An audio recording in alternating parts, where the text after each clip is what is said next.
Hey everybody, this month's Roundup is brought to you by Arcane Wonders and their new family card game, Super Kawaii Pets. And kawaii is Japanese for cute. And I'll tell you folks, these are some super cute pets. Well, they don't look very happy at the moment, and that's what we're here to do. We want to turn those frowns upside down by giving these cute little pets everything they need. And the way it works is, on your turn, you first are going to grab two cards. They can either be pets or helpers, any combination. And I might say, oh, this little kitty, I want to help them. So I'm going to grab this cat, which wants some food. And hey, for my second, I could grab another cat. I could grab this bunny, or I could get this food helper. Hey, I've got the food. I've got the cat that needs the food. Now, that's it. You take two cards. After you're done taking cards, if you want to, you can meet the needs of any pets you might have in your hand, and that's how you push the game forward. Although I've got a problem. I could feed this cat the food right now, discard that, and turn this frown upside down, but I get a bonus for making this cat happy, which is I immediately, for free, get to draw a dog card, and there's no dogs out here. So sometimes you might have the cards that you want to score in hand, but it doesn't make sense to do it right away because you want to get these combo bonuses.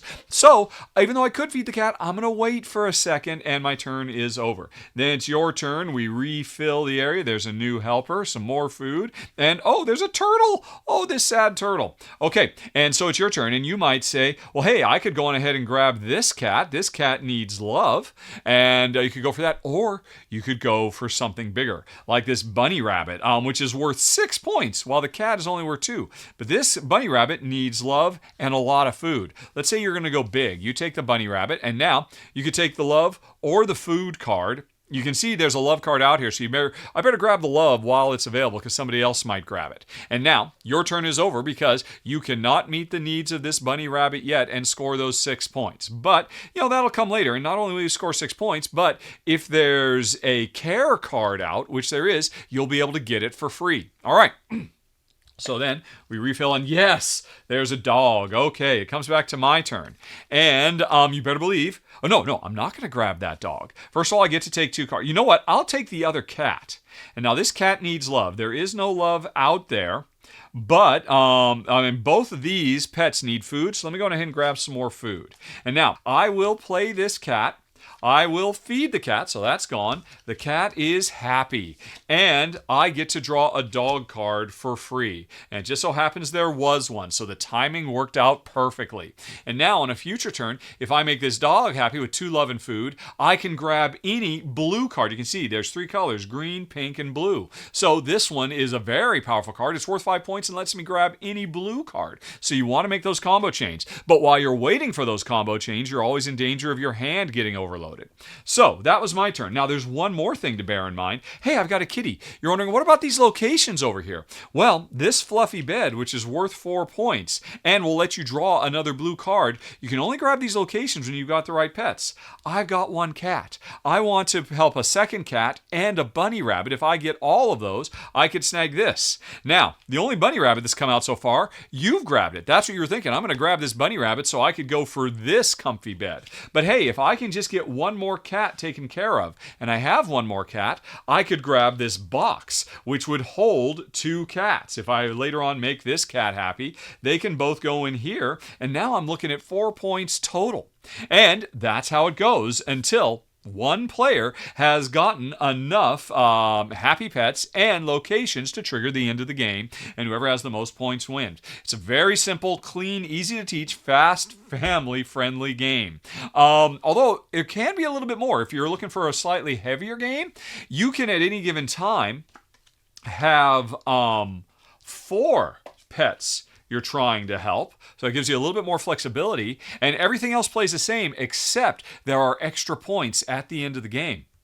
because you're doing set collection. At the end of the game, whoever has the most blue cards, locations, or pets gets 3 points. And the same for the pink and the green. So not only are you just trying to get the right cards in hand while triggering the right bonus combo change, but you're also trying to set collect to have majority in the different colors. So the game can have a little bit more going on. And that's just a basic intro to Super Kawaii Pets, brought to you by Arcane Wonders.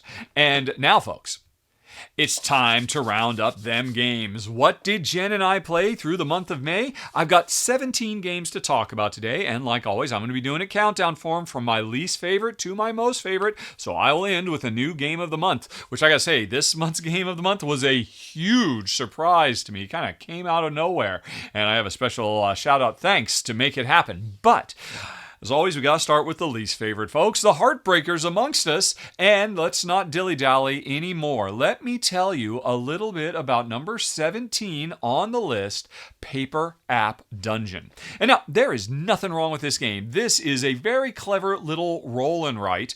It basically is an old-style notepad where you go through a series of dungeons. You dive deeper and deeper, trying to collect as much gold and avoid running into monsters wherever possible. And the way it works is, well, every turn, you would roll a die, except the game doesn't come with a die. It comes with a pencil. But it's a pencil die. What you can do is you can roll the pencil. There's 6 sides of it, and whichever side it ends on is the number. And if it's an odd number, you move that many spaces diagonal. If it's an even number, you move that many spaces orthogonally. And you can see me doing that here. And you ping-pong around this dungeon like crazy, trying to figure out the best moves possible. Bouncing off walls, trying to get to the treasure chest, trying to avoid the monsters, and get to the end of a given floor so you can go down the stairs and go deeper and deeper. Every time you run into monsters, you take damage. You never actually fail, but if you take too much damage, you can have to get resurrected, which means you lose the points you've been accumulating up till then,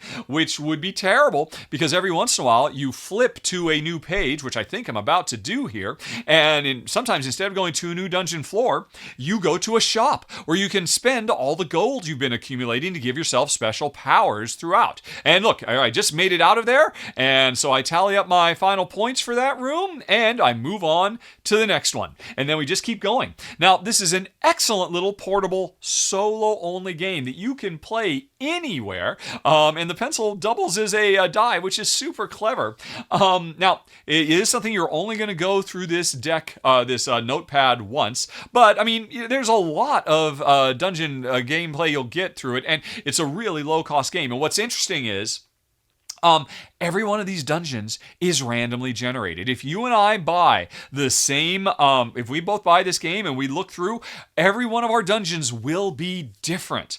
They're algorithmically generated, and that's really, really clever.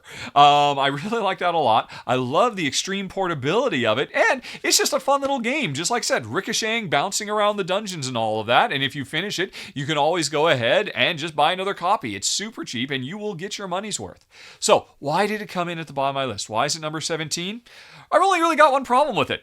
It's a solo-only game, and that's fine. If I were more of a solo gamer, this would have ranked much, much higher. I really enjoyed playing it quite a bit, but I'm looking for games I can share with my wife. You know, maybe if they'd done some kind of special rules that, hey, if multiple players have it, you know, when you hit certain things, you can actually give stuff to each other. Or you can share rolls, or you can swap. Oh, you rolled this and I rolled that. Let's swap this turn.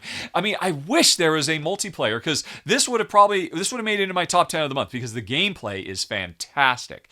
And if you're looking for the ultimate analog solo dungeon crawl where you can just play this anywhere, on the go, well, you might want to check out number 17 of the month, Paper App Dungeon. Okay, folks, now let's move on to number 16 of the month, Tangram City, which is a new tile layer from traditionally one of my favorite designers of all time, Uwe Rosenberg.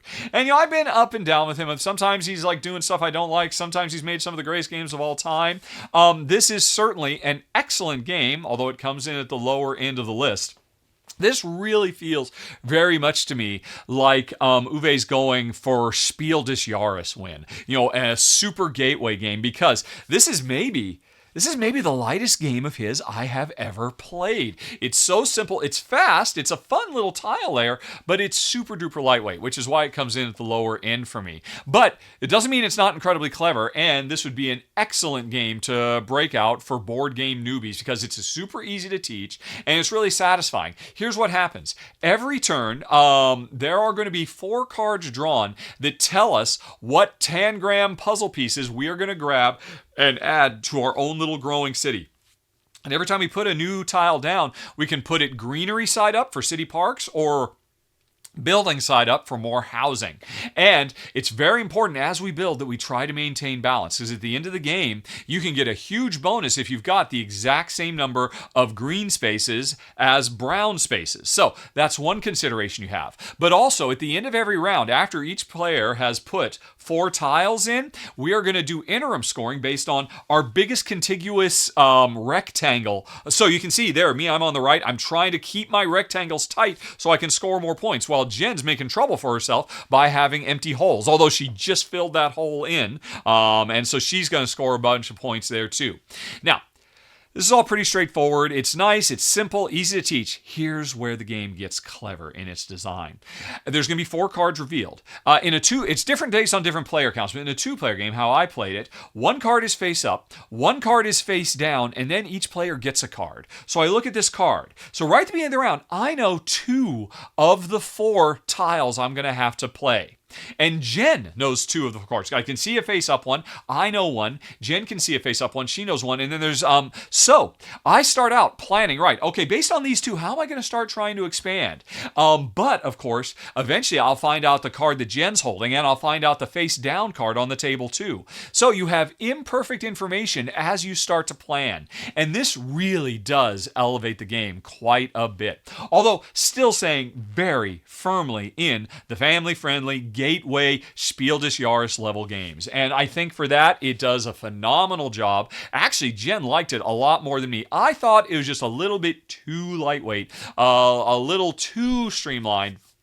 But I would certainly play it again, make no mistake. It's a well-designed game, and it does what it sets out to do beautifully. I'm just not necessarily looking for that. That's number 16 of the month, Tangram City.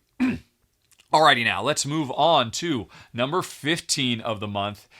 It's Wyrmspan, folks, and that's going to have to be a surprise for a lot of folks. Wyrmspan, the sequel, heir apparent to Wingspan, one of the most successful modern designer card games, engine builders, board games of all time, quite frankly. Wingspan is such a huge hit, and I expect over time Wyrmspan probably won't ever hit quite the giddy heights of Wingspan, but it is an excellent engine builder in its own right. It basically takes the gameplay of Wingspan and says, yeah, but what about with dragons instead of birds? Right, that's what it looks like on the surface. Oh, it's Wingspan, but with dragons. But there's more to it than that. And I'll be honest, folks, I am going to be very much in the minority here. Most every other YouTube channel I've watched, including Amy and Maggie, Thinker Themer, who did a run-through for this on the channel, everybody agrees, oh, Wyrmspan is the superior design because it's a heavier, crunchier, more complex game.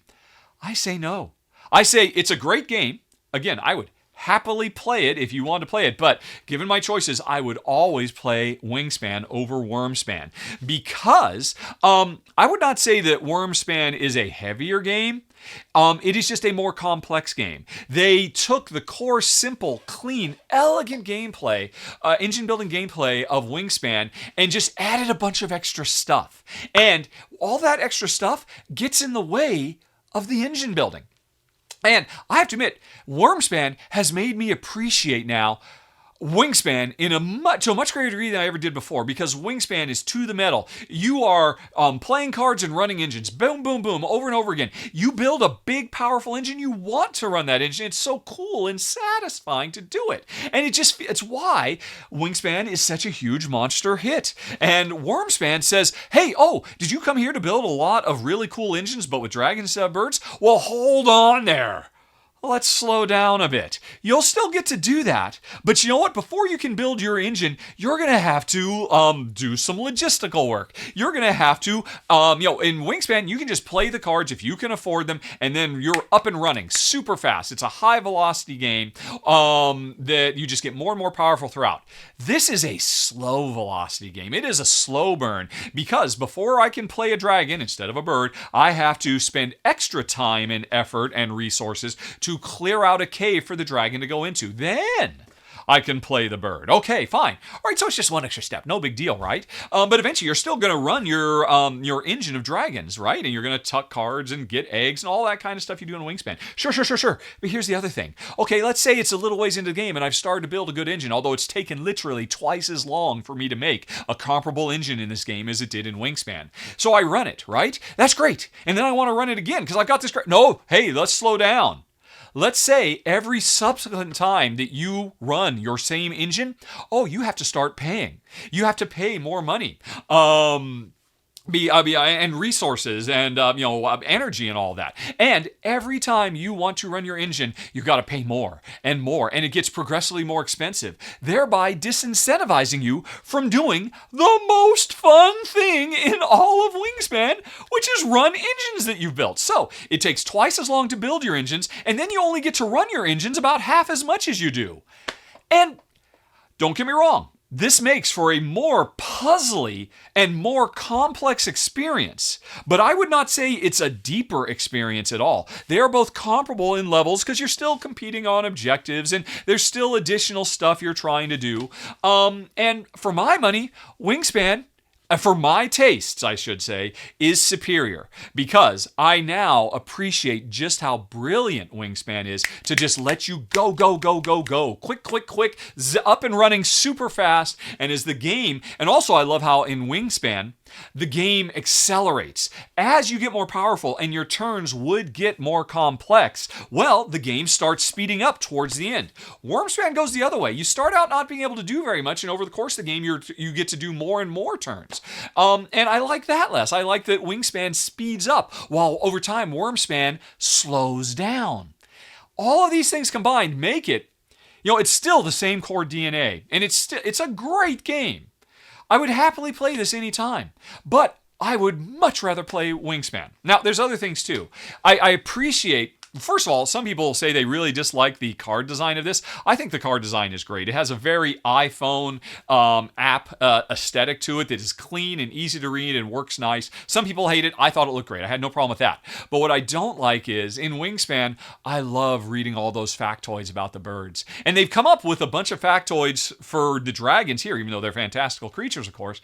But they didn't put them on the cards. They put them in a separate book, which means basically while you're playing, you're never going to see cool little factoids about all your cute, charming dragons that would make me more connected with them. I understand why they did it. It's for usability. It was the right thing to do. In fact, they have retroactively done this with Wyrmspan as well. Gotten rid of the flavor text on cards. You can buy these better visibility cards, and for people with low visibility, it makes perfect sense. But it also robs the game of some of its charm and connection. And so, overall, in almost every metric, Wyrmspan I found to be, again, for my personal taste, inferior. I know there's a lot of people say, but yeah, Wyrmspan is so much better because they got rid of rolling dice to harvest food. You can always get whatever you want. There's less randomness. And sure, I guess that's fine. But in all honesty, I've never had a problem with rolling the dice. Even when the dice don't go my way in Wyrmspan, it's fine. I'll still grab the food. Because don't forget, you can convert food 2-to-1 into anything you want. So sometimes I get half a food because I really need worms, but I ended up getting grains or whatever. So I have never had a problem. Plus, that dice tower and the dice are so lovely. This game loses a little bit of its zest, its livelihood, and becomes a bit more dry and analytical. In a lot of games, that would work better for me. But again, I find myself more drawn to the fun factor of Wyrmspan in almost every way. And that is why Wyrmspan comes in so low on my list. I was shocked. I fully expected this to be in my top 10 games of the year because, Jen, I love Wyrmspan to pieces. But honestly, I'm not keeping it. I see no reason I would play this when I've got Wyrmspan. And like I said, folks, I think I'm the only channel I've seen that has gone this way. Everybody else seems to prefer Wyrmspan, unless you just like birds more than... I like dragons more than birds, make no mistake. But I like Wyrmspan more than Wyrmspan. It's a brilliant game, but it took the genre in a direction that I feel created more complexity and slowed the overall velocity down and didn't, to fix things that were never broken in Wyrmspan. I have never subscribed to the notion that Wyrmspan is a boring, simple game because you just run eggs over and over again. If you're running eggs over and over again and you think that's going to win you the game, that means you don't know how to play Wyrmspan properly, quite frankly. And Elizabeth Hargrave will probably clean your clock because she knows better. Because you can, if you play smart, make more points by playing birds and tucking birds. It all depends on the engine you build. Anyway, though, I'm going to stop right there and just say, sorry, Wyrmspan. I was going to say it's me. It's you. You're not for me. You come in at number 15 of the month, Wyrmspan. Wow. Okay, folks. Now let's move on to number 14 of the month. This is Night Parade, a Yokai cleansing word game. And I should mention this was a sponsored preview for this brilliant little word building game.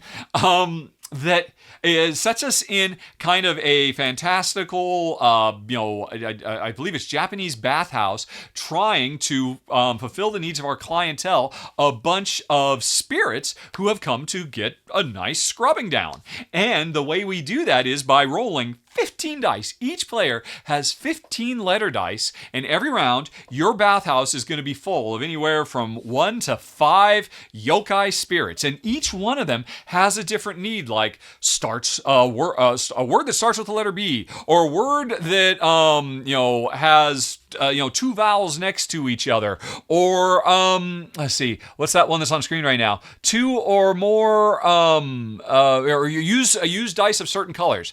I can't quite see them all right now. I'm just going to stay zoomed down here forever. Can we please just look at something else? Why am I zoomed in on just those cards? There are so many other cards. I can't. Oh, there we go. There we go. Let's. All right. Anyway, so you're going to have a bunch of these things, and you've got all these yokai in your bathhouse.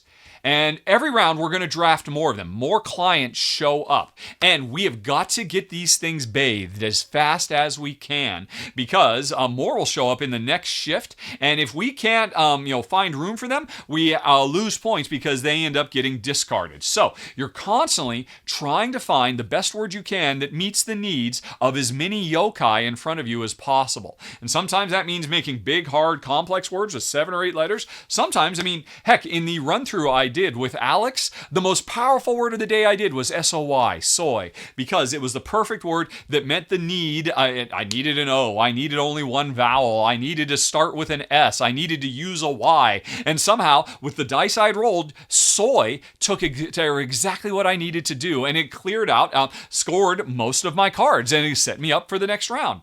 This game is so clever, and if that weren't enough, there's these other little advertisement cards you've got as well that give you additional goals. In addition to, I must meet the needs of my clientele. If I can do these additional goal cards, which are called advertisements, I can get rid of them too. And if you don't do these advertisements, those force you to lose points. So at any given time, you've got upwards of 10 different objectives you are trying to solve by making one word with 15 letters.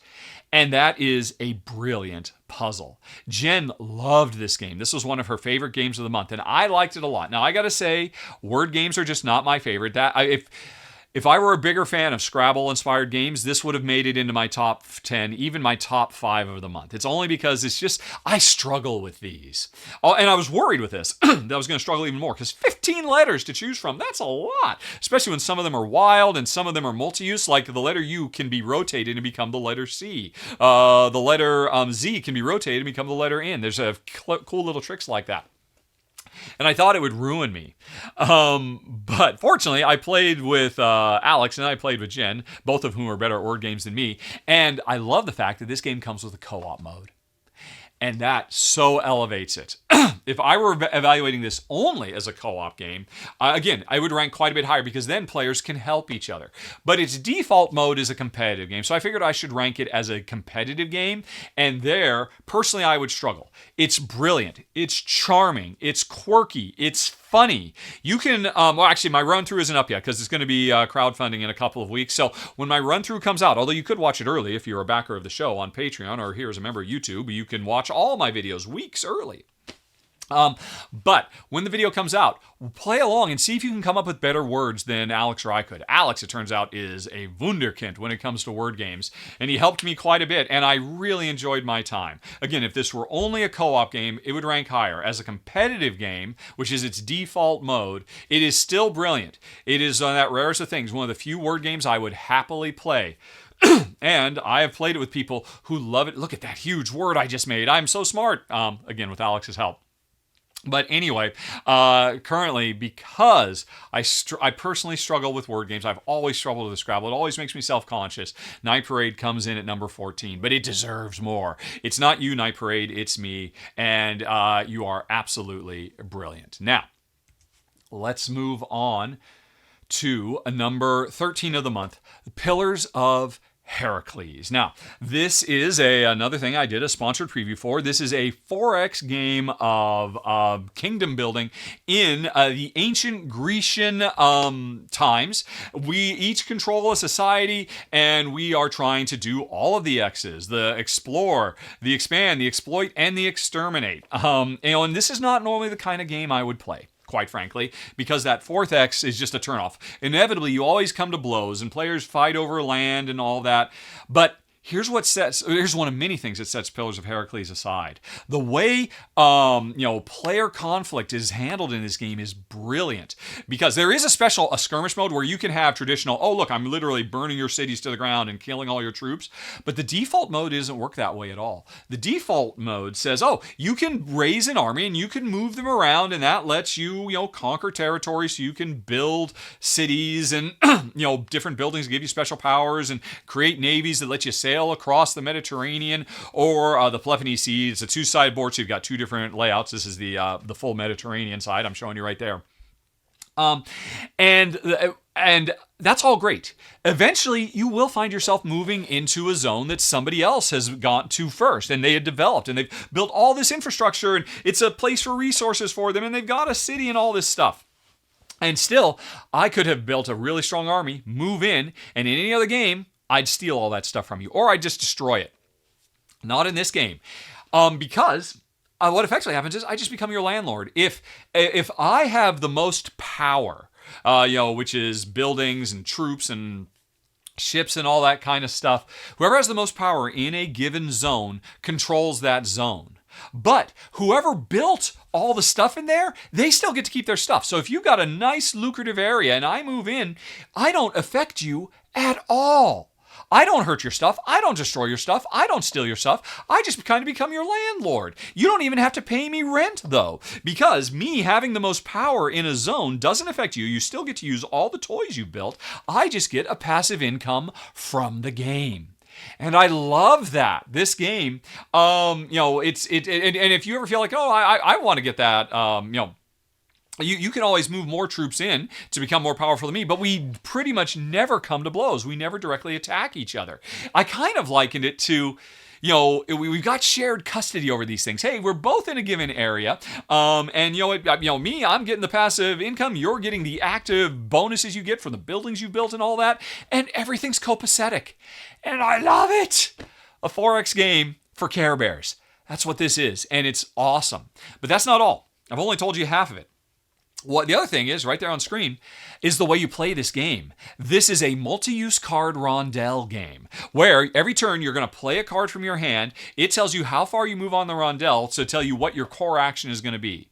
As you upgrade your deck, because it's a deck builder too, folks, you also get more power. So you could play a card for a special power you want to do, and then also to move a certain number of steps on the rondelle to do an action you want to do. And then plus on top of that, most rounds you get to move your troops around also, for all the reasons I talked about up front. So every round you're doing three things. Building a stronger and stronger deck that lets you focus on other stuff. Plus you can, get in good with the Grecian pantheon of mythological gods and creatures and stuff, and they give you cool special powers. And as you're moving around and building up and advancing your civilization and technology and kind of sharing the land with your opponents rather than out and out attacking each other.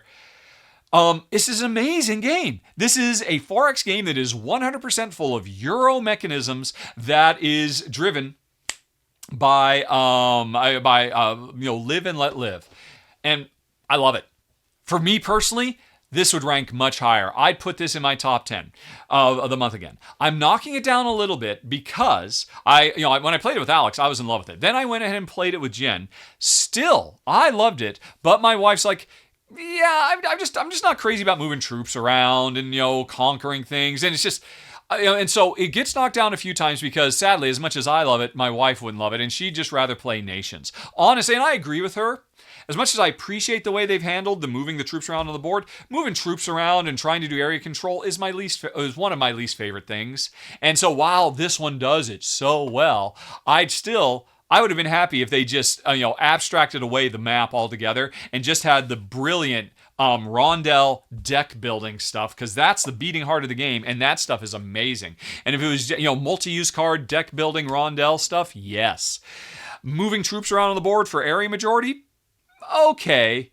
And again, I rank it even higher, but for Jen, she just wasn't too keen on that stuff. Not that there's anything wrong with it, but that's what keeps it out of the top 10 of the month. Although, again, for me personally, it would totally make it. It's absolutely brilliant. And if you want to know more, you can check out my sponsored preview for number 13 of the month, The Pillars of Heracles. Alrighty.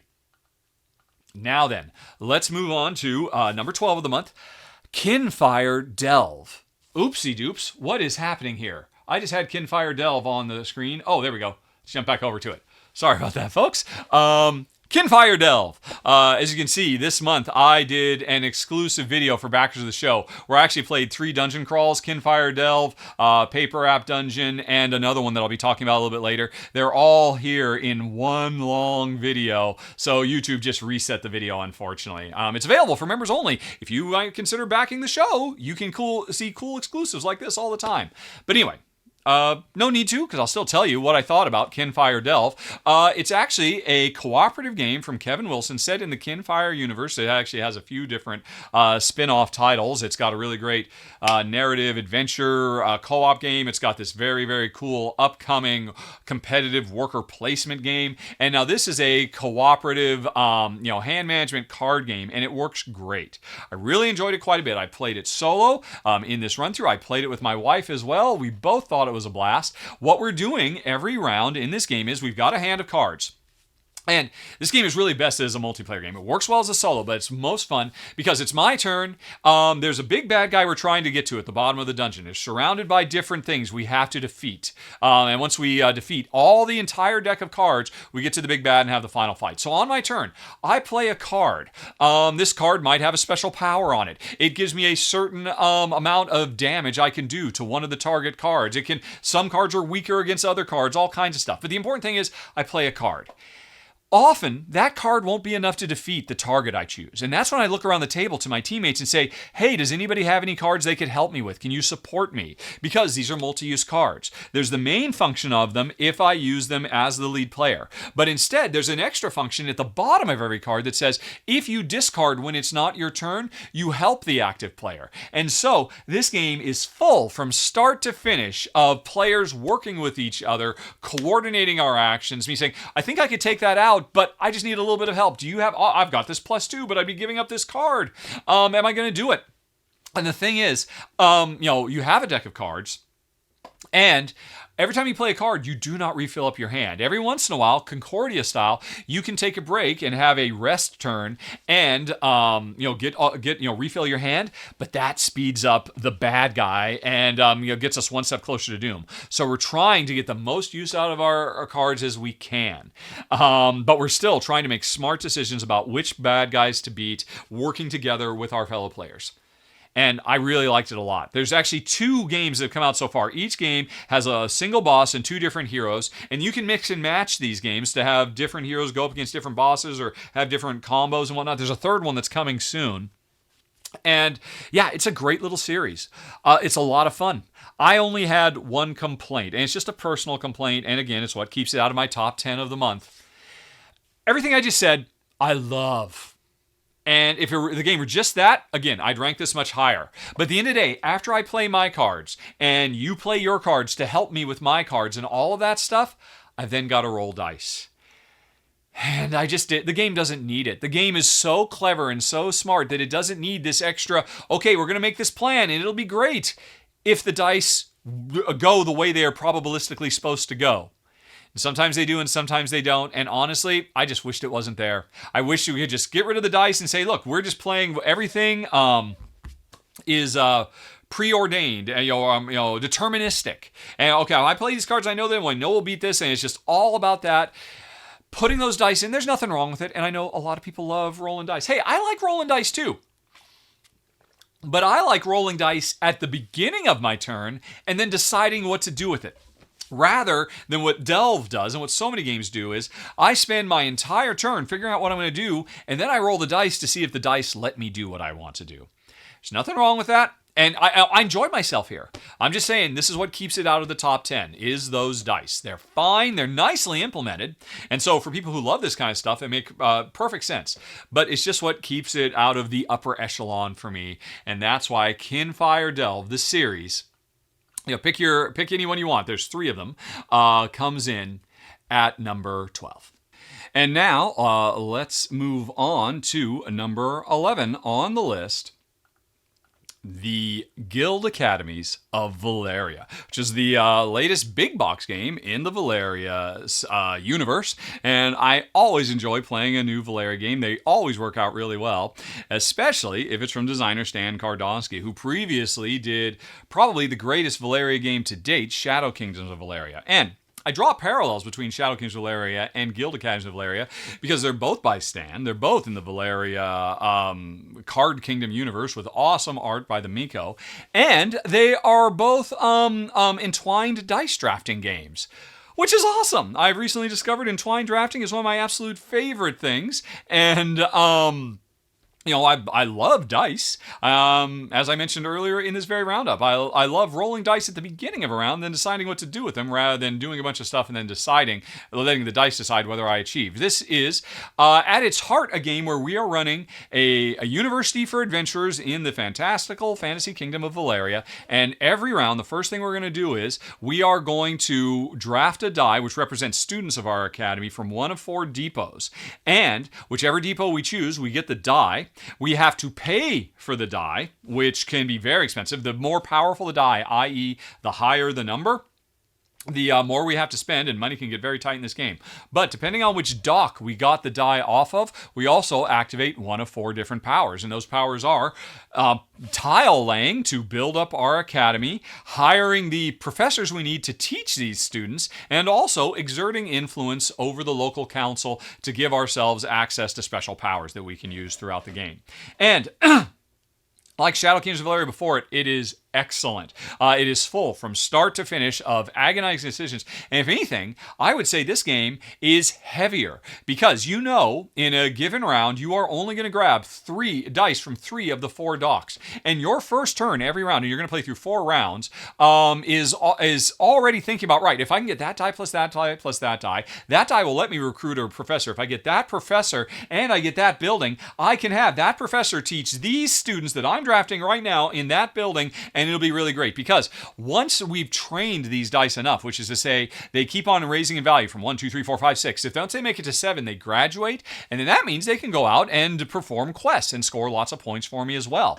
But the tricky thing is, if they graduate, and at that moment there is not a quest available that they can do, and they have to be able to finish it. So they generally need help from other students. Then they just go off and find their own jobs. So not only are we training these young adventuring students, we're doing vocational job placement for them as well. And that's where the really tricky stuff comes in, because I can get to a position where I want to graduate this kid right now. But if I do, there's no quest and they're going to go. So I almost have to hold them back and wait for some other students to be able to, so they can all graduate at the same time on a given round, so they can all go do a quest. And that's what I mean, game. This game is so full of it's a simple game. If anything, I would say the rules here are simpler than Shadow Kingdoms of Valeria, but the computation you have to do to try and make sure all these kids graduate at the same time so you can maximize their effectiveness at completing quests makes for, this game is just full to the brim of long-term decision-making and planning, and then hoping your plans work out, because will you be able to draft the die that you thought for sure you'd be able to get, because I gotta go there because I gotta get that professor. And that's the die I wanted, but oh no, you took that die. So am I going to get the profession I want and some other die? Well, if that's going to be, will I still be able to complete the quest that I wanted to complete at the end of the month? Okay, well, yeah, because I could go up instead and get the special power that will turn that die into a wild, and I could train this die instead, and they'd still be able to complete the quest. And because you can, again, you get all these special powers. Although there's another interesting thing too. If you draft from the doc that lets you exert influence over the counselors, that gives you special powers. That's all well and good. These are very useful powers. Like I said, wild cards and all kinds of stuff. But the problem is they're not worth points. Sooner or later, you want to forego those powers and upgrade from the low-level counselors that give you special abilities and instead exert your influence above the high-level counselors that will give you in-game points for completing objectives. And that's a challenging thing too. I love the fact that my red dice are wilds. I can train them wild, my professors are wild, and they're wild for quests. But that's not going to score me any points. Sooner or later, I have to abandon all of those and lock in, the thing that's really going to give me a lot of points at the end of the game. Sacrificing powers for points is something I love in games too. So anyway, there's a lot to love here, and both Jen and I really enjoyed our time with it. I would say it's one of the best Valeria games to date. The only reason it doesn't come in higher is only because I've played Shadow Kings of Valeria too. And it's interesting. Shadow Kings of Valeria is not quite as deep, and yet it's more complex. So strictly speaking, for some tastes, I would think Guild Academies is better. A simpler, more streamlined set of rules that leads to tougher, more agonizing decisions. Whereas Shadow Kings of Valeria has tough, agonizing decisions, but they're not quite as strategically deep. And instead, there's more complexity to the rules for the different ways that you can activate the powers of the dice. They're both excellent games. Ultimately, though, I think I prefer Shadow Kings of Valeria. One, because of the setting. I really enjoy that, and I've talked about that at great length in the past. And two, Shadow Kings of Valeria has a lot of really great expansion content. Like, really elevates it to the next level. If I was just comparing Guild Academies to Shadow Kingdoms, like for like, just the base box, I'd probably give it to Guild Academies. But if I had to pick one, now that I've got all the expansion stuff for Shadow Kingdoms, and plus Shadow Kingdoms just got another expansion. I haven't even gotten the new one yet. I think my heart for Valeria Card Kingdom, entwined dice drafting games designed by Stan Kardonsky, I'll take Shadow Kingdoms first, but I would never turn down a game of number 11 of the month, the Guild Academies of Valeria. Okay. Now, let's move on to number 10 of the month, Darwin's Journey with the Firelands expansion, which is not something I normally do. These days, I cover the main game and then I talk about expansions in the roundup, but I usually don't do run-throughs. I did a full run-through for Firelands because if you're a supporter of my show on Patreon or here on YouTube as a member, you can, only on Patreon. Members on YouTube can't, but Patreons can actually vote on what I cover, and they voted. They wanted to see me cover Firelands because everybody in the universe talks about how the Firelands expansion so elevates Darwin's Journey. And I agree, it does. Darwin's Journey with the Firelands expansion, I would never go back to Firelands without. Now, I've already covered Darwin's Journey years ago. And in fact, I talked about Darwin's Journey in a roundup years ago. So I'll just to sum up the core of it very quickly. This is a very clever worker placement game where we train our workers in different skills so they can get access to more powerful worker placement spots. And we also build those powerful worker placement spots. And then we own them. And other people, if they use them, we get benefits and all that. It's a very sharp worker placement game that is all about retracing the steps of Darwin on the HMS Beagle as he explored the Galapagos and you made the discoveries that led to the theory of evolution. Firelands has us now go to Tierra del Fuego, which I didn't know was an island that Darwin visited on the Beagle before they got to the Galapagos. And that's where he really first got the idea. So this is like a prequel now with this expansion. And here's what changes with Firelands. The Tierra del Fuego island chain is much more complex than the Galapagos were. There are now twice as many tracks you could advance on. In regular Darwin's Journey, there's one sea track and 3 island tracks you can explore. Now there's I think 3 sea tracks and 4 island tracks. Maybe was it 5 island tracks you can explore? It gets so big, it's so rich and so complex. It's crazy just how big this game gets. And that's awesome. I found myself enjoying it even more than I did before with all the different permutations and way you could explore. It makes the exploration, the journeying portion of Darwin's journey a much richer and more fun experience. I'm not saying it was originally an afterthought, but in the original game, really your focus was more on the worker placement. Now, you've got so much more to noodle on with the Tierra del Fuego map, which I love. But the other main thing that this expansion adds is, while you're exploring, you can now have adventures, which is not something you can do in the original game. And that means once you cross certain thresholds, you draw a card from a deck. You have either the land adventures, if it's on land, or the sea adventures, if you're in the ship when you move forward.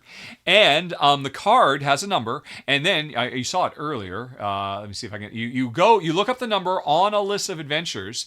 And every one of these adventures is a simple thing. Like there's number 10 right now. Your lookout spots another ship that appears to be asking for help. Let's go back.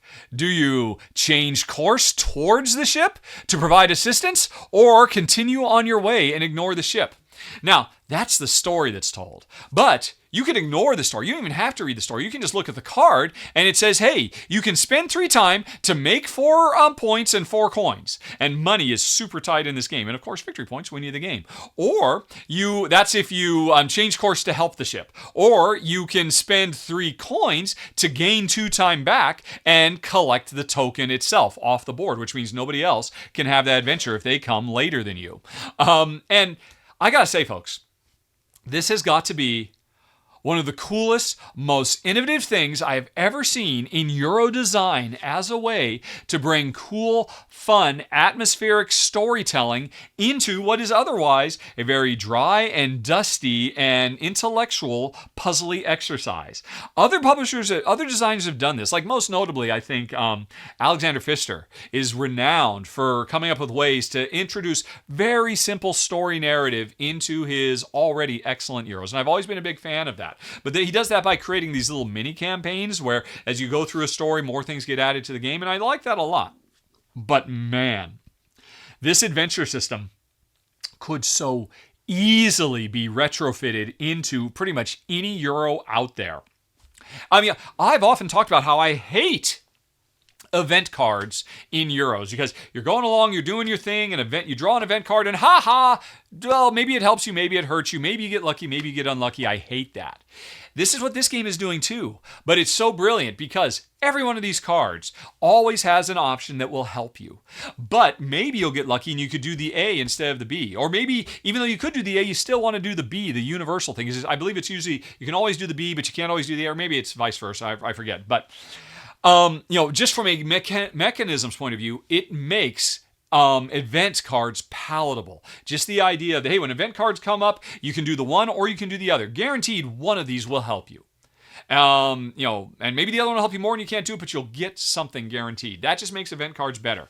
But then to go the extra mile, and I mean, I guarantee you, every time, even after I've played this game a dozen times, I would still read the journey adventures because they just elevate the game and they make it more fun and atmospheric. And they make you feel like you're doing more than just balancing a ledger as you decide from, do I spend the money or do I save the money? Do I spend the time? Do I get the time? Or whatever it might be. I love it, and I want to see this in every Euro game from now on, because it's just so smart. Honestly, it makes the game, and I see why everybody raves about this. I would not play Darwin's Journey without the Firelands expansion, not because of the cool map, and not because I also mentioned there's another thing. There's this new resource you've got called time, and the more time you spend to get benefits, usually off the adventuring, you start suffering from certain penalties that will slow you down, but then you can claw that time back. I always love time as a resource in games, so I love that too.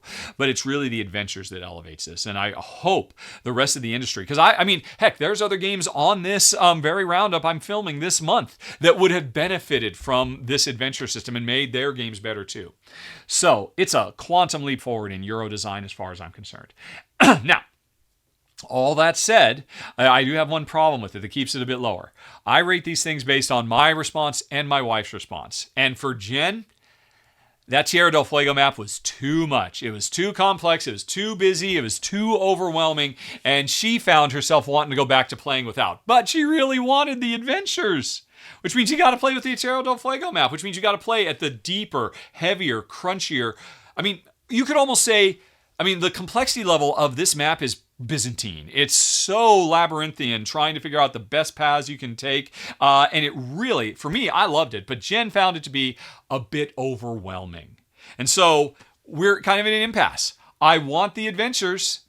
And Jen does too, but she doesn't want the map, even if I do. And so that kind of conflict, it's kind of a shame. I'd love to be able to retroactively put them back in, but you can't. You got to go really into the pool. I loved it, but for Jen, it was a little bit more of a problem, and so it came in a little bit lower. For me, this might have been maybe my number 6 of the month instead of my number 10, but I love my wife, and I love playing with her, so Darwin's Journey Firelands expansion comes in at number 10. Okay, let's go on to number 9 on the list, Rebirth. Now, this is another game I did a sponsored preview for. It's crowdfunding right now, and it's from Dr. Rainer Knizia, the Doctor of Design. And this is a very simple, elegant tile-laying game. I think in my preview, I likened it to a mishmash of Rainer Knizia's Samurai, an earlier tile-laying game he did, like one of his most famous and most beloved and respected designs of all time. Samurai is a brilliant game. I've also covered it on the channel. And cross that with Kingdom Builder from Donald X. Vaccarino, a game that literally won the Spiel des Jahres back in the day. And I stand by it. I can think of few better ways to elevator pitch this. Hey, it's what if you mix Samurai and Kingdom Builder, two of the most highly respected board games of the last 20 years. You get Rebirth, and it's excellent. This is in a post-apocalypse. Humanity is getting their act back together and trying to rebuild society, but now we're trying to do it green and in balance with nature. But it is a largely abstract tile layer. Really, the thing is, every turn you have a big bunch of tiles that are wind farms, food farms, and communities. And every turn you're going to have one. And that's the tile you must play. And you might, I don't want to play that right now. I really want to keep building my wind farm, please. But, this turn you drew a food farm, or this turn you drew a size 1 community. So you got to find that, and maybe next turn you'll get the wind farm. So the tile you draw every turn really limits you. But that's where the crunchiness comes in, because these tiles function differently. They have different restrictions on where they can go on the board. They score points differently. And depending on where you put them on the board, they have the potential to earn you points as kind of like this cascading, growth snake pattern as you build farms adjacent to each other and just, they compound. Or you can build next to monasteries and get secret objective cards that will give you goals you're chasing after. Or you can build next to castles and try to get area majority so you can score those castles at the end of the game. But can you get to the castle you want to get to? Well, no, because I drew a community and I needed a wind farm. Okay, well, I'm waiting for that wind farm. But I guarantee you, folks, by the time you eventually get that wind farm, you'll have like 3 or 4 things you want to do with that wind farm. And you're like, I got to do that castle, but I could get another objective over there. But if I put it over here, I could expand and I could get 4 points because it'd be my 4th wind farm in that area. Or more importantly, I can see my opponent is about to score 4 points by expanding their wind farm. I could cut their expansion off, kind of, area majority style. What am I going to do? Every tile you lay is laden with consequence. Even though the game restricts you into what you can play, you still get to choose where you can play it. And every turn is agonizing. And everything I've just described is the base game.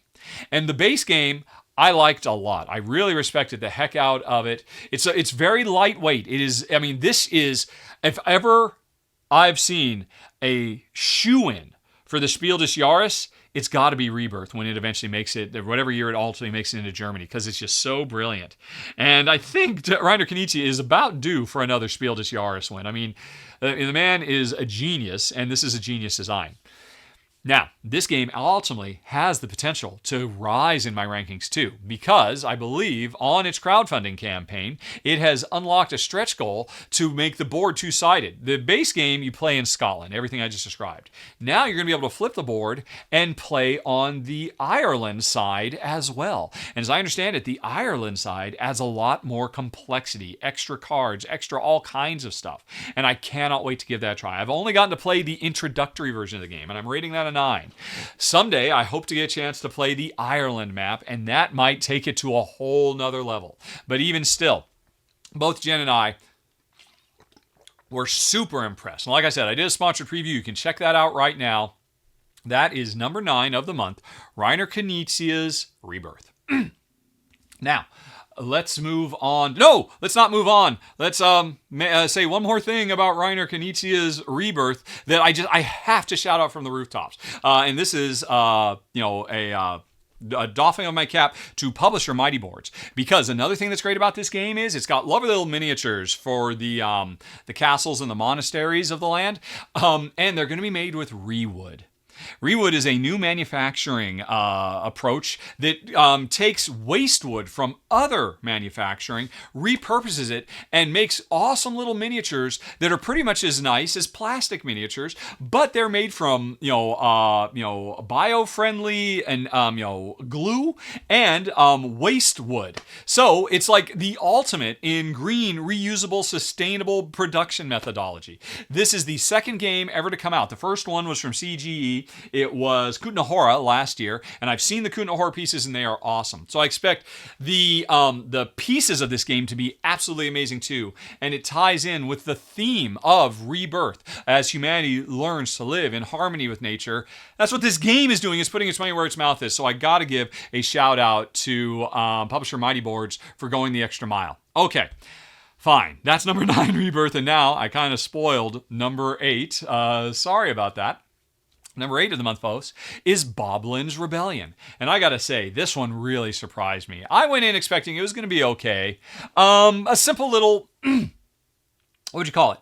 It's not a good, a lot of Euros, at their heart, they're goods conversion recipe fulfillment games. You see these, they're a dime a dozen these days.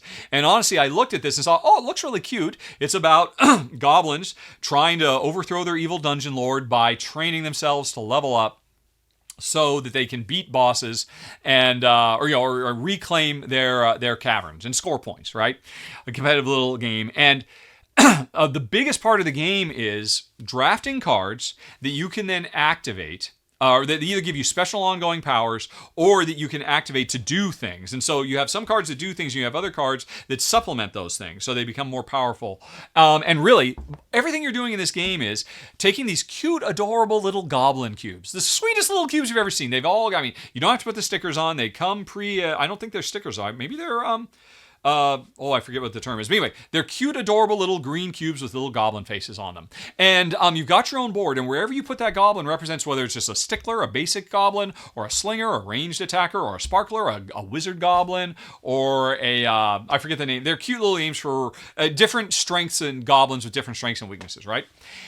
And when I say you grab these cards, what the majority of these cards do is they let you convert one type of goblin into another type of goblin, in various hundred ways. And then if you can get the upgrade cards that make you more efficient at that, that's fine. And ultimately, there's a third type of card that says, hey, when you get a certain number of goblins, you can use them to reclaim this and score some points, i.e. they are recipes that need fulfilling. And the other cards are things that you basically you can recruit more goblins, and then you kind of push them through this series of cards that upgrades them into the goblins you need to score points. And I thought, I played a lot of recipe fulfillment games over the years. I don't see what's going to be so special about this, but I'll give it a try. It looks sweet and it's cute and charming. And I really liked a previous design from the designer. Movies Out of Cardboard was a brilliant, sadly overlooked game. And I really like Movies Out of Cardboard. Let's give this a try. And this is maybe my biggest surprise of the year so far, folks. I was so blown away because there's one key element that I did not mention. Every time you use one of those cards to either convert one type of goblin into another, or make an existing conversion process more powerful, with the upgrades, or you spend your upgraded goblins to conquer the territories to score points, you basically convert your goblins into points. Every card in this game has a limited use factor. You can see them. There's the cards at the bottom. Those are gens. The one on the left, she's used it once. The one in the next one, she's used it twice. The one on the right, she's used twice. You only get to use these cards so many times, and then they go away. So you can get these things to almost kind of build a little goblin conversion engine, and you can run that engine, you can make them so you can score points. But the more you run those engines, the goblins are very rough.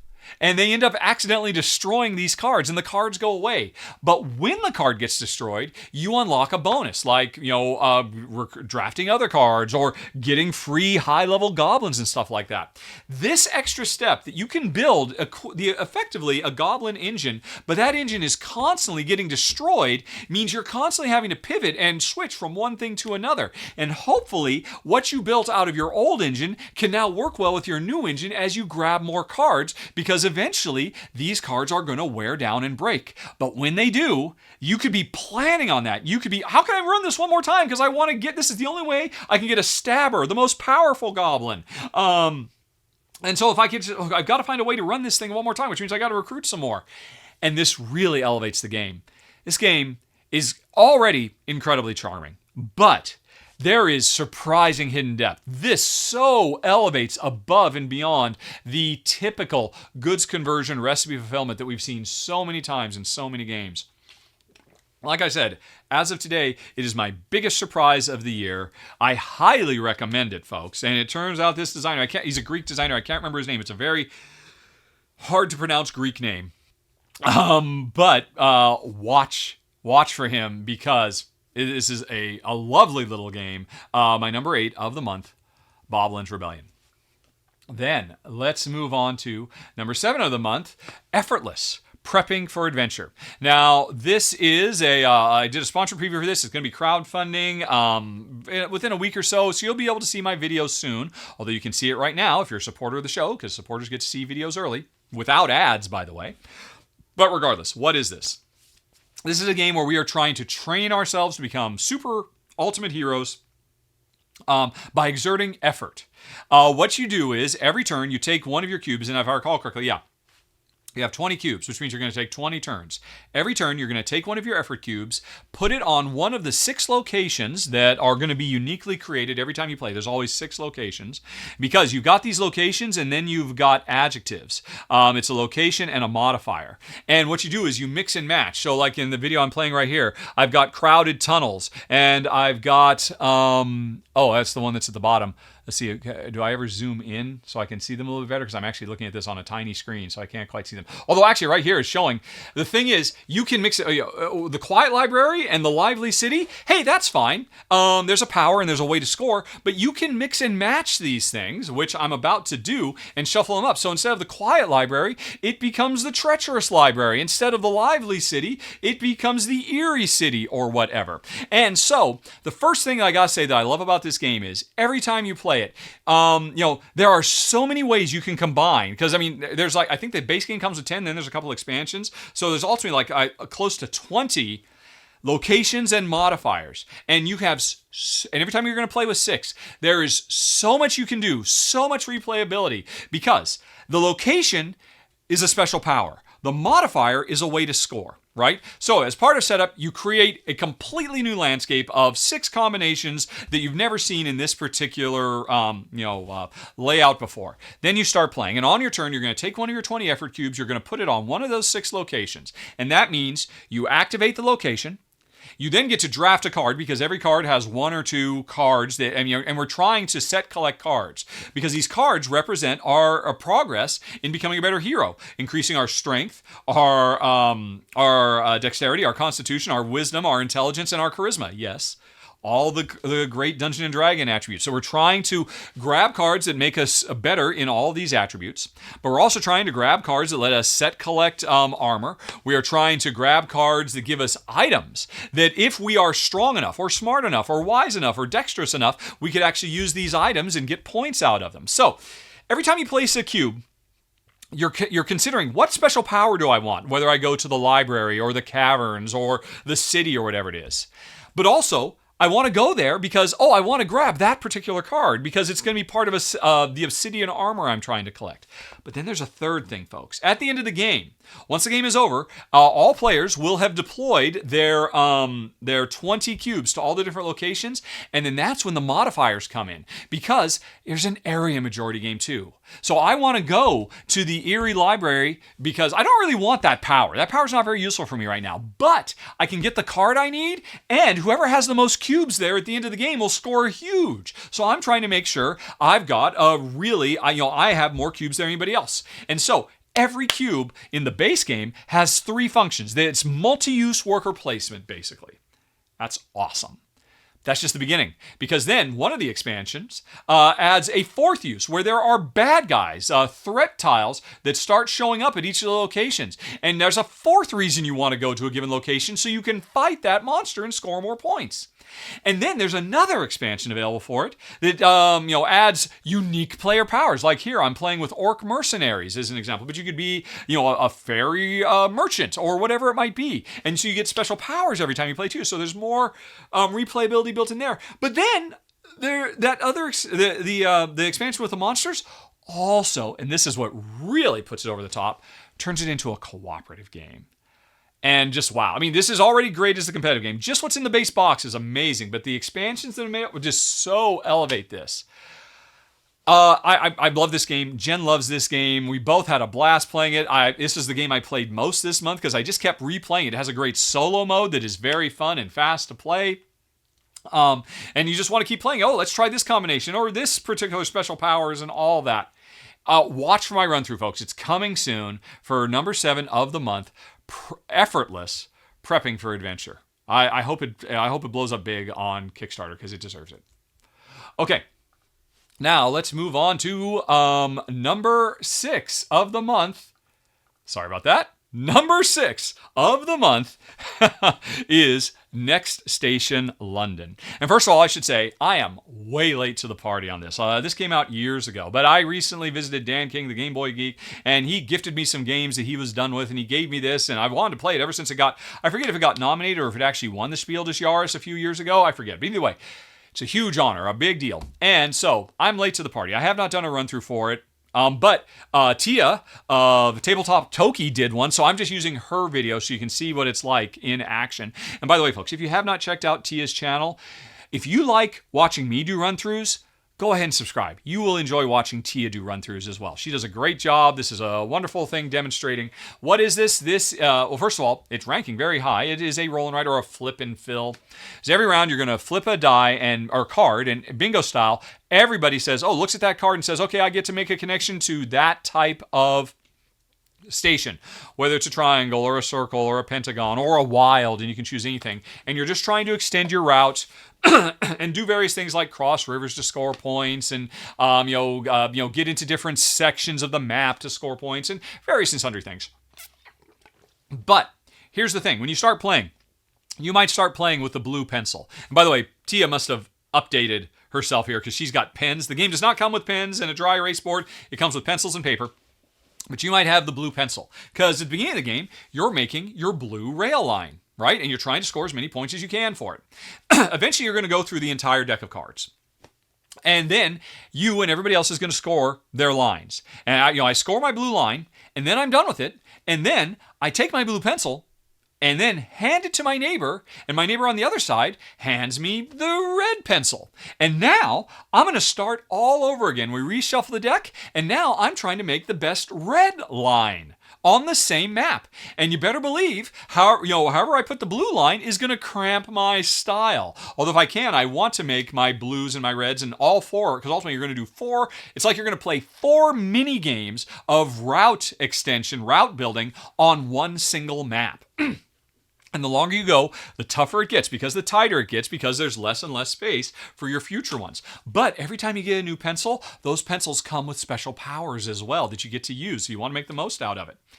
It's freaking brilliant. I see why everybody raved about it. I see why it was a Spiel des Jahres, either winner or nominee. And yeah, I'm keeping it. One of my favorite roll and writes I've played in a while, although not my most favorite. That's still coming. Number 6 of the month, Next Station London. Now, let's move on to number 5, Merchants of the Dark Road Secret Villages expansion. Now, this was a sponsored preview I did for a game that is crowdfunding now. So I already talked about Merchants of the Dark Road in a past roundup and in a full run-through. So very quickly, Merchant of the Dark Road is a competitive Euro game that at its heart is a rondel game and a programming game, because you program your actions, these little dice on your board, to be able to move, 1, 2, or 3 or 4 steps around the rondel, and wherever you land, there's multiple things you could activate. Wherever you land, you activate one thing, and then you have spent your die, and you've programmed a future die you'll play. And then later on, you'll play that future die and move a different number of steps on the rondel. And the steps on the rondel either have you trying to buy goods low or sell goods high. This is because we are merchants after all, so buy low, sell high. But also, along the rondel, try to get contracts to get certain stuff so you can score big points instead of big money, although money is points too. Also, go to the local dungeon and get upgraded treasures out of there, or go to the dark market. There's a bunch of stuff with just the rondel. But the main thing is the Dark Road. One of the stops on the rondel says, hey, I've got a wagon full of all these goods that I bought, and rather than going to sell them at the inn, I'm going to go travel the Dark Road, have an adventure, draw a card, roll dice, see what befalls me, and then when I get to the village, I'm going to deliver them there for points and upgrades to my wagon.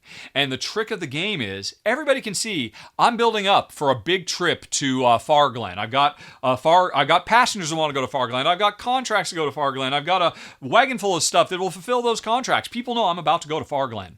And if you see that, you figure, oh crap, I better buy some Farglen stuff too, because I would like to come along on the merchant road for free. And that's the thing. This game, a lot of people say it's very multiplayer solitaire. If that's the case, if you're not paying attention and planning around what your opponents are doing, I guarantee you I will beat you every time at this game, because this game is all about anticipating where your opponents are going to go and try, because you only get 13 turns and you want to make the most of them. So anytime you can make a journey because somebody else launched a journey, the better. And so there is a lot of interdependency between player actions and player planning. Anyway, I said I was going to do Merchant's Dark Road fast. I just spent a lot of time talking about it. Anyway, what I'm here to talk about today, it was already a brilliant game, just missed my top 10 of the year it came out.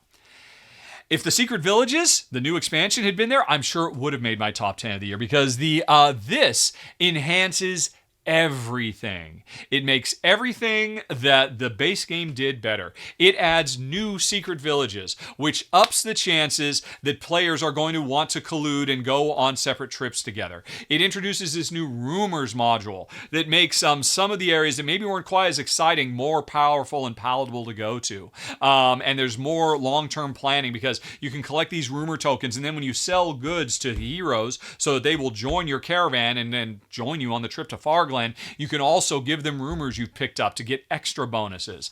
You can also, these secret villages, nobody knows where they are, but you can collect lead cards. And if you've got the lead cards, when you piggyback off of somebody else's trip, or if you launch a trip out into the Dark Road to find the secret villages, the more leads you have when you get to the secret village, the more payday you get. And the nice thing is, in the original Merchants of the Dark Road, when you made a trip and you got to Farglen or wherever it was, you had to start over from scratch, because, hey, there goes my contracts, there goes my goods, there goes my passengers, I got to start rebuilding. But with these leads, you don't. You hold on to them, which means you could visit the secret villages over and over again, which means there's going to be a lot more opportunities for players joining other players, caravans. And that's the beating heart of the game. That's what makes it so fun, is that when we go on the Dark Road, where there can be danger aplenty, you're not alone. The other players are there with you, and that just makes it more interactive and more fun and more engaging. And so, with the secret villages, you are now more engaged and more involved than you ever have been. Not to mention, there's a bunch of other really great stuff too, like new steeds and new types of heroes, and there's lots of just like little extra stuff. Hey, there's more of what you already love, but then there's these new concepts that reinforce and make the core beating heart of this game better than it ever was. So I love it more than I ever have. It is number 5 of the month, Merchants of the Dark Roads with the Secret Villages expansion. But now let's move on to number 4 of the month. And this one makes me very happy. It is... Oh, hold on. Oh, folks, I'm falling apart here. Let me try this again. There. Control S. Save. Number 4 of the month, say it with me, is Expedition Gears of Corruption. Okay. I'm very happy about this, because I actually covered Expedition from the new deck building, hand building adventure game set in the Side universe when it came out last year, and I liked a lot about it, but ultimately I was kind of disappointed. It was like my biggest disappointment of last year, because there were certain things that just did not work for me. I thought it took too long to get going. I thought there was no board scaling for a 2-player game, so it felt kind of hollow and empty and just too big and wide and no tension. And I was just like, oh, that's kind of disappointing. So, but I like the core gameplay. The deck building, hand building, the card manipulation, all that stuff was amazing. It was kind of let down by the rest of the game. So I was very excited to hear that it was getting expansion Gears of Corruption. And here's the deal. Gears of Corruption fixed all my problems with Expeditions. And so now Expeditions is a keeper. Now I got to get myself those metal mechs. As I've seen them, and they look so much cooler than the plastic. All the plastic mechs are nice too. What does Gears of Corruption add? 2 big new things. Well, 3 big things? Several new things. First of all, it adds the Corrupt mech, which shows up at a certain point in the game and stomps around the board and creates a threat that players either have to avoid. And what does this do? This tightens up the board for a 2-player game, which is exactly what I needed. So that it's a little bit more tension. I got to rush and get what I want because the Corrupt mech might get in the way, and then I run the risk of getting hit by it and stuff like that. So I love the Corrupt mech. I also love the fact that as part of setup now, we get infused with some starting resources, and we each get a wild worker right from the get-go. So there's not the big slow, ponderous beginning of the game that we used to have that took forever before you could really start leveling up and getting some workers and then really get the game going. Now, the game just goes from 0 to 60 very quickly. You get out of first gear and get to second and third gear really quick. And in a racing game like this, where we're racing to be the first, to basically score 4 points, the first player to do that triggers the end of the game and maybe wins. You don't want to be stuck in first gear, and now we're not anymore because you get an infusion of starting resources and a wild worker that can activate any card as you start building your deck. So that's awesome. And then on top of that, exploring is much better than it used to be too, because they replaced the boring explore tokens, which were just like this useless resource you got. Now, every time you explore, you get a nice little boosty bonus, draw an extra card, or recover a card, or get some resources, or whatever it might be. And so there's now an incentive to go out and explore. In the original game, with the slow, ponderous start and not much of an incentivization to explore, the game just took a while to get going. Now it gets going fast because you start with a bunch of stuff. You have a reason to go out and explore, and before you know it, the mech shows up and starts putting the terror in you. I love all these things, and it really elevates the game. Now, there's one problem I have with it, which is, as much as I love the Explorer tokens, I hate the way that they are implemented. I mean, I hate them so much that I break my own rule for this game, and I came up with my own house rule variants to make the Explorer tokens not be so random and swingy. What can I say? Jamie Stegmaier, as a designer, loves random swingy stuff. Ever since those cards in Viticulture, he just loves random swings of luck in his Euros. I don't, but it's an easy fix. You can watch my final thoughts for how to fix them. And with that little tweak, Gears of Corruption, comes in number 4. You know what? I'm ranking Gears of Corruption with my, I cheated, normally. Here's the deal, folks. We're going to call it number 4.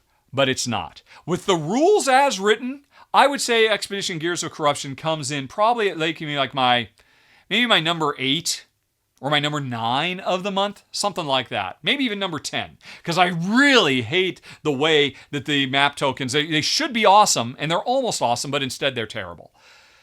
If you use my house brew variant, which I've played now a few times with Jen and solo, and it just works brilliantly, it makes the game so much better, then it becomes my number 4 of the month.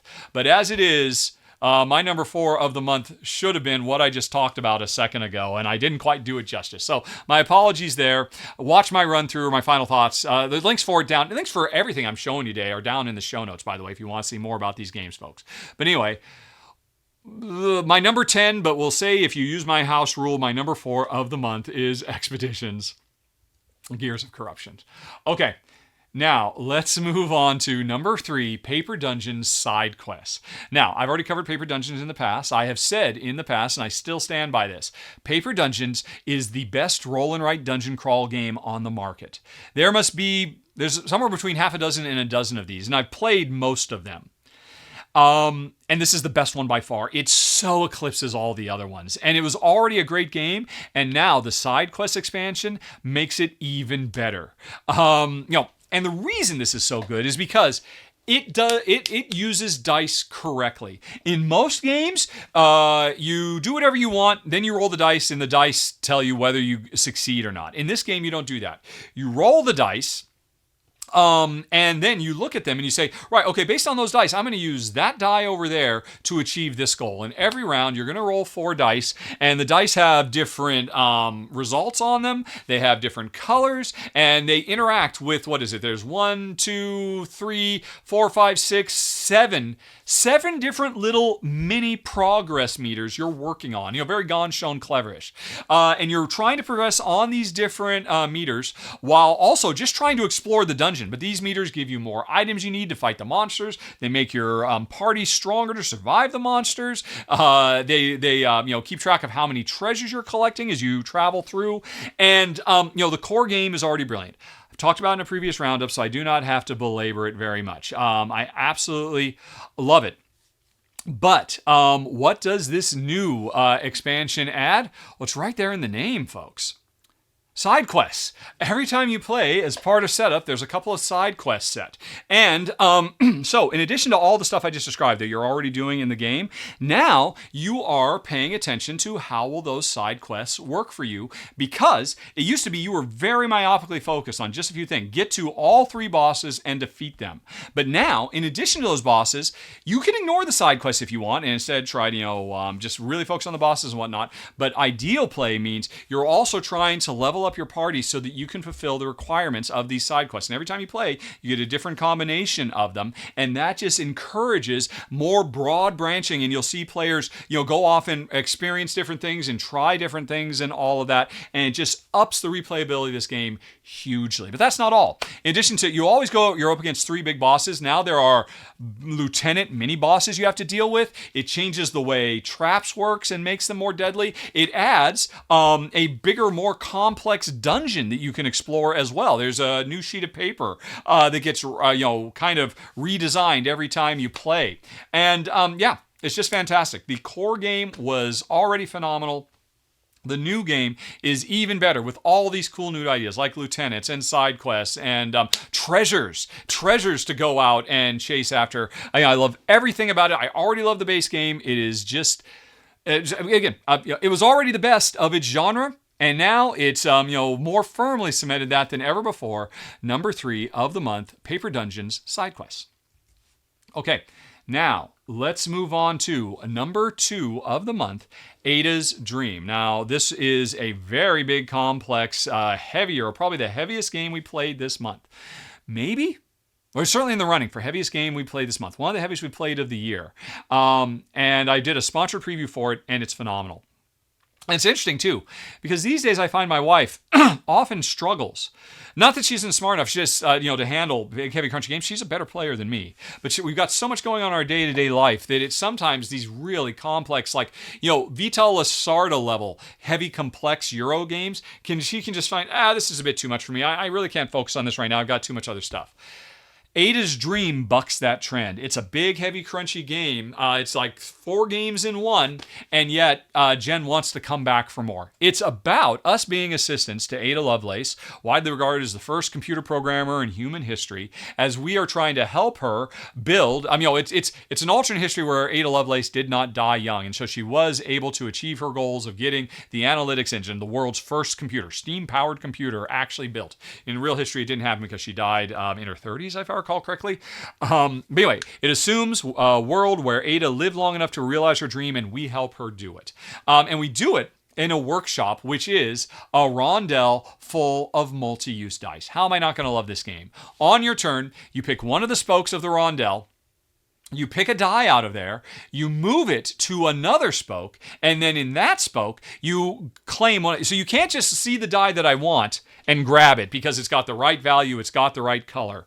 To get that, I have to have another die that is a lower value in a previous spoke and then move it up into position to bump it into place. So this is a rondel game with a lot more going on that leads to dice drafting. And then when you grab those dice, well, the value of it matters because depending on if it's a low value, that means you can supplement that die with cards because there's a deck building element of this game. And usually the cards want you to grab low value dice because then they let you play your assistants, your assistants to the assistant, or your patrons. And get extra bonusy things. But on the flip side, you want to have high value dice too, because kind of Burgundy style. Oh shoot, I should have just left that there. I was trying to show player board. Oh, go back to where I just was. I went away too quick. Oh, it'll come back up again. Where was I? Oh, heck with it. Folks, this has been a long roundup and I'm getting tired. I just did my first ever CrossFit yesterday. I've never done CrossFit before. Jen goes all the time, and so they have a free friends and family week, and I am just absolutely destroyed. And I'm getting tired. This has been a long one. Anyway, though, so you want to grab the dice because they let you play your cards. You also want to grab the dice because eventually, after they come out, you will deploy them to the analytics machine, which is this big grid, and you're trying to put dice out there to create equations. Like if you get a 6, and then you put a 5 next to the 6, and then if you can put a plus cog between them, that row is worth 11. But then if you can get the super powerful purple multiplication, and then you put a multiplier as the second cog in that, and then you put a 3 after that, you've got 5 plus 6, 11 times 3 is 33. That row is worth 33 points. Oh, goodness. And, oh my gosh, hold on. I swear, folks, at CrossFit yesterday, I literally was so out of breath, so long, my throat is destroyed just from breathing heavy. I'm 55 years old. I have not done exercise like that since I was 15 in PE in high school. Oh, sorry. Right. So you're trying to build these simple equations, and the bigger they are, the more points they're worth, which is why you want high-value dice.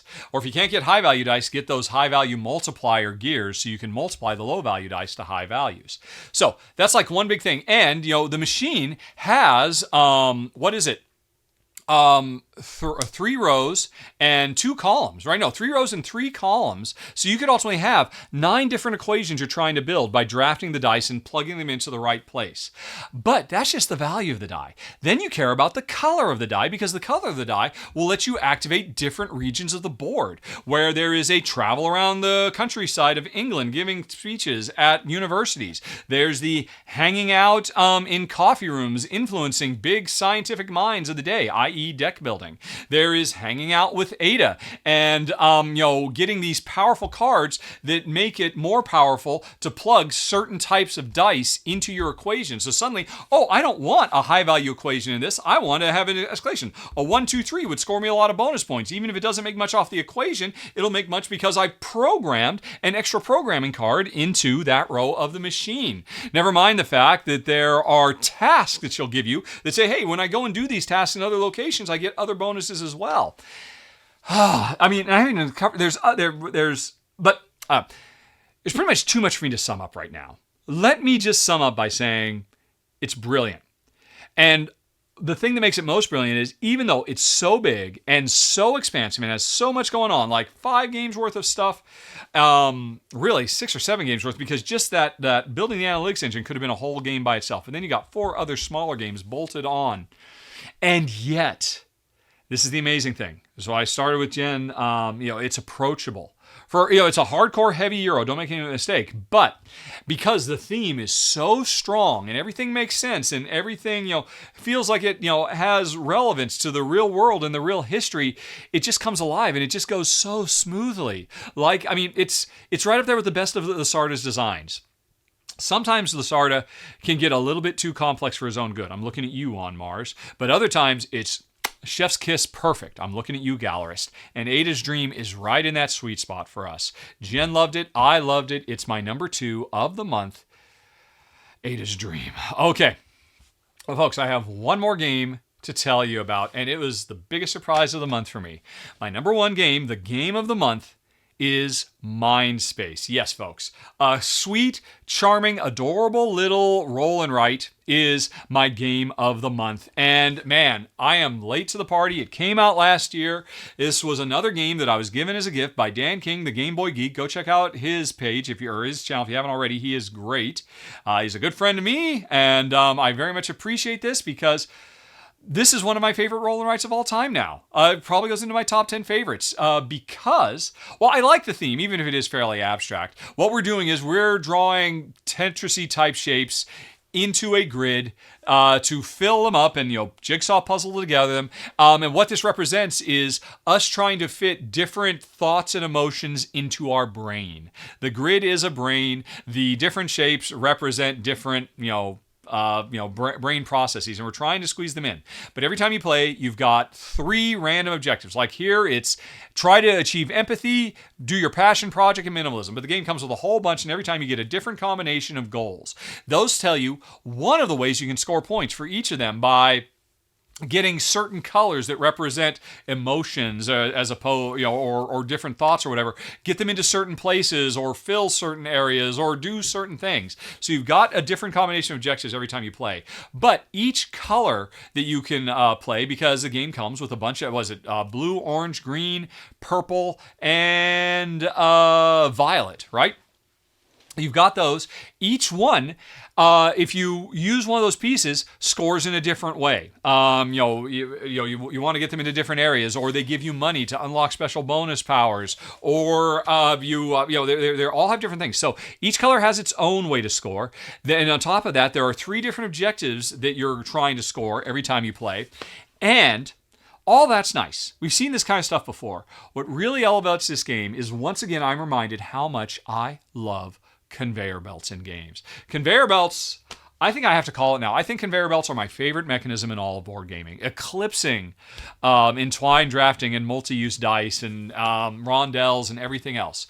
You put a conveyor belt in a Euro, and I am there for you. And what does that mean? What am I talking about? Well, at any given time, there are 6 different shapes, and again, we're trying to fill this brain up as best we can with the shapes. But what you do is, at the beginning of a round, you roll 5 dice, and they match the 5 colors of the pins, and wherever they go, that's saying, well, hey, it's on screen right there, I really want to do that Tetris L. Well, that means I have to do it as a blue or a purple, because that's what the dice say.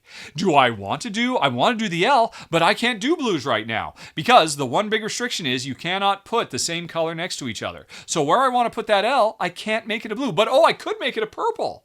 So maybe I'll put a purple blue there. But the problem is purples want to be next to oranges, and my oranges are on the other side of the brain. So that's not a good place unless I want to start building oranges over there.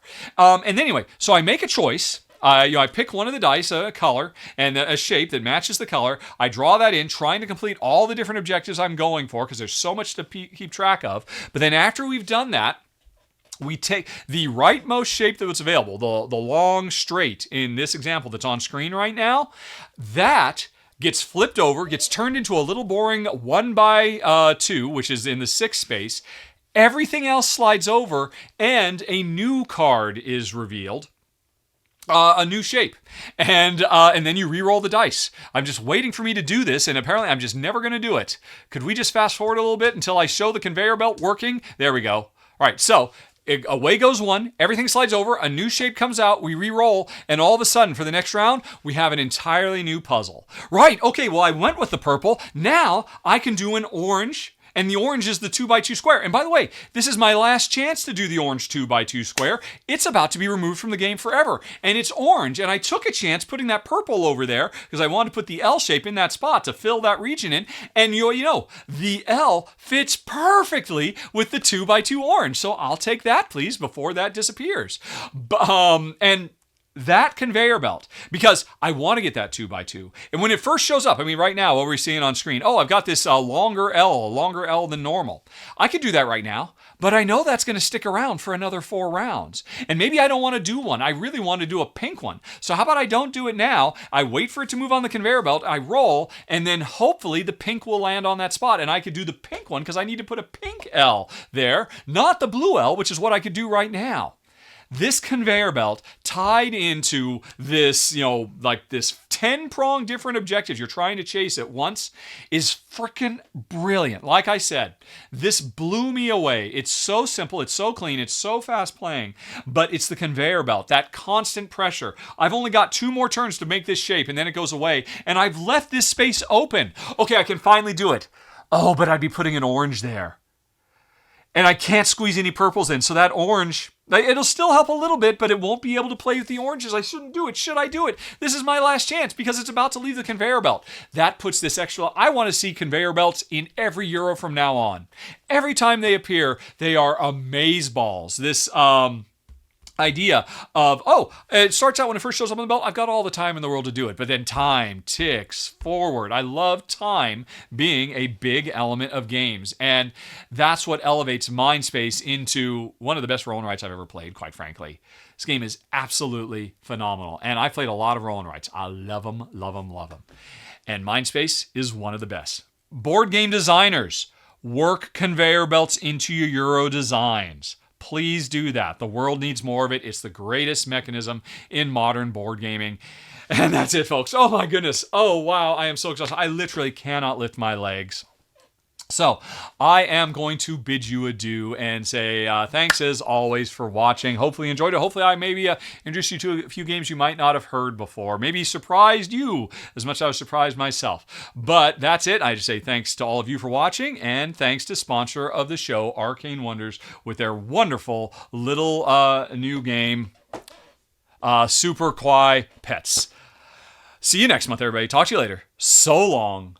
Bye-bye.